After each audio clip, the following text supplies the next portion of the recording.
Danial. Okay, I was a civil servant, and somehow or other I just have to have this. So it's like happy lifestyle to say that we have to work in a quadruple helix model with government, academia, industry, and citizens, collaborating on each other. And well, I was asked to talk about poverty. Well, actually, my guru then was Sulaiman Mahbob, who was my super senior in the civil service, and also Professor Jomo. Yeah.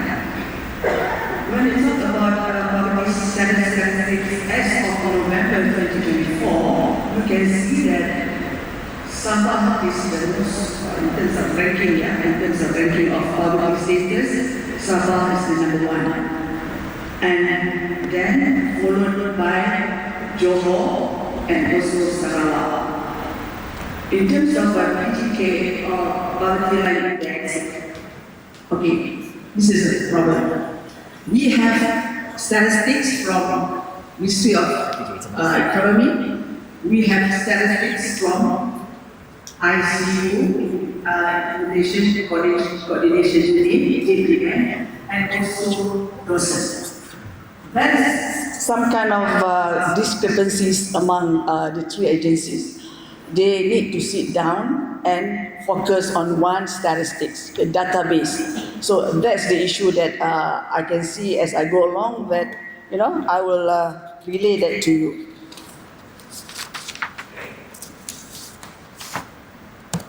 In terms of poverty line index for 2022, as you can see that, the ranking is of course,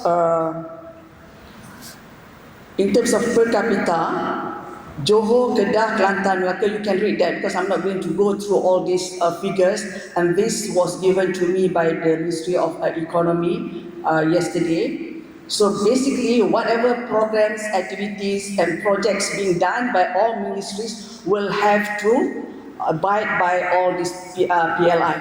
They have to follow PLI based on my experience then. Yeah, when I was in the Ministry of Women, Family, Community Development, when you want to give financial assistance to the beneficiaries, you have to follow the PLI. And then at the point of time, I was following ICU, PLI from ICU.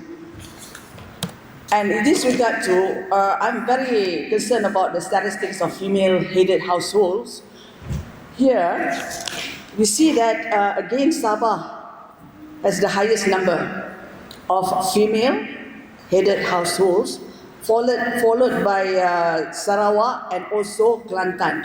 Surprisingly, Kelantan, because of the fact that the women in Kelantan, they are so much involved in entrepreneurship, but when it comes to female-headed household in terms of regard to poverty, they are still the top three. And the next figure that I've gotten from a JKM, Jabatan Kebajikan Masyarakat or Department of Social Welfare, these are the types of financial assistance given by JKM. Bantuan kanak-kanak for the children, OKU for the disabled, orang tua also, orang tua for the elderly, bantuan and so forth and so forth. You can read the statistics. But if you were to see in terms of the number RM, straight to the number RM, 2020 was 1.8 billion. Well, if you were to compare it with 2023, 2.5 billion. That's almost double the statistics or rather the poor from all the states. And also, if you were to look at JKM financial assistance given to the states here, the number 1.8 to 2.5. Even though we had COVID then, I think there was a big increase during the time of COVID-19. And we have now 2.5 billion financial assistance given to the rakyat, regardless of Okay, next we go to financial assistance for the B40 schemes. So these are the financial allocations by the government, the federal government to the states, and also the number of cases. 2023 it was 543,811, whereas in terms of allocations 2.5 B. Next we go to the number of the JKM financial assistance from 20. There's a big jump, yeah, from 2020 to 2023, and it's until April 2024. You see that dip, right? So it's basically 2.5 billion. So a huge jump of financial assistance by the government or by JKM to the beneficiaries. So this is the number in terms of types of schemes according to state. Okay, now back to the issues and challenges. This is what I look, my findings as a former civil servant. So I'm going to say straight here. Most of the ministries, they are working in silos. And they are working in silos because they are taking care of their own turf. I know that there are some civil servants here, my colleague here from KPKT, for example. Yeah? And at the point of time, I realized that everybody wants to take charge. All the ministries working in silos has been, in fact, all the prime ministers, they were actually advising us that you should not work in silos. But then the mentality of the civil servants at the point of time, including your story for that matter, we work in silo. So that's one of the reasons why that programs, projects and activities, they are not being delivered effectively and efficiently on the ground. At the same thing, for example, you talk about a gender sensitization of civil servants. That's very important. Now we have about 25 ministries in Malaysia. We have only 2 secretary generals or 2 KSUs, women KSUs. The rest are male KSUs.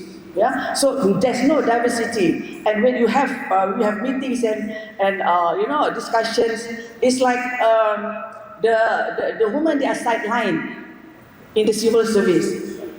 At the point of time when I was a KSU, we had 7 women KSU.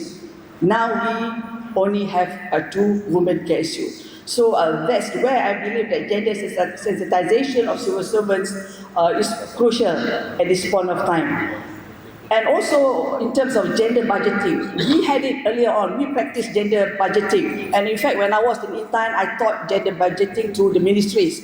Again, it was not taken up by most ministries. Well, what do you expect when they are headed by the males? And it's quite kind of was a frustration to me at the point of time, yeah?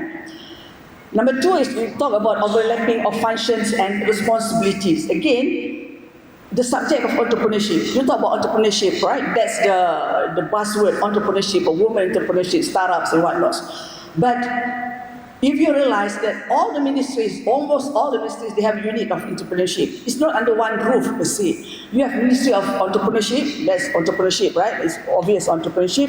You have ASLI Corp, again entrepreneurship. Matrix also, they have a unit on entrepreneurship, and also Tekun entrepreneurship. Okay, now you have all over. There's no one, one ministry to, or rather one roof to take care of this subject matter. That's another issue that has to be worked on by the respective ministries and agencies. Number 3, I would say that different agencies have different database. As mentioned earlier, we have DOSM, Department of Statistics of Malaysia, Ministry of Economy, Department ICU, JPM, and of course discrepancy of statistics. But I was made to understand by the Ministry of Economy yesterday that they are going to look into this, whereby they are going to look into the PADU plus e-Kasih. E-Kasih has been there for a long while. And when I was with Ministry of Women, Family, Community Development, all the programs, projects and activities, we utilize e-Kasih database. But now we have PADU. PADU is by Ministry of Economy. Database ICU. ICU is e-Kasih. So they are going to work the database and working together, looking at how to implement it as one database, and also with DOSM. Yeah.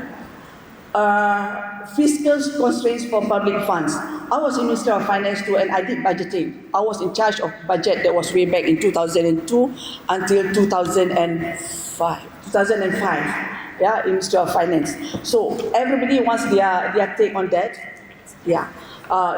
Everybody, all the ministries, they want to have their programs and activities. Back again to working in silos. If only we can have one ministry taking charge of one entrepreneurship program, one digitalization program, and one so forth program, then it would the money would have optimal utilization by all the agencies and also ministries. And the last one is aging nation. Yeah. Aging nation, as we are very much aware that we have to start from now. By 2030, we are going to have to be called as an aging nation. Again, the policies should be in place and all the agencies should be working together. As I say, that EPU, Ministry of Economy, they are doing well when it comes to this. Yeah. And other policies will include, in terms of aging nation, like housing, health, and medical, and hopefully that the elderly population will be taken care of by 2030. So I think that's for now. Daniel, thank you very much.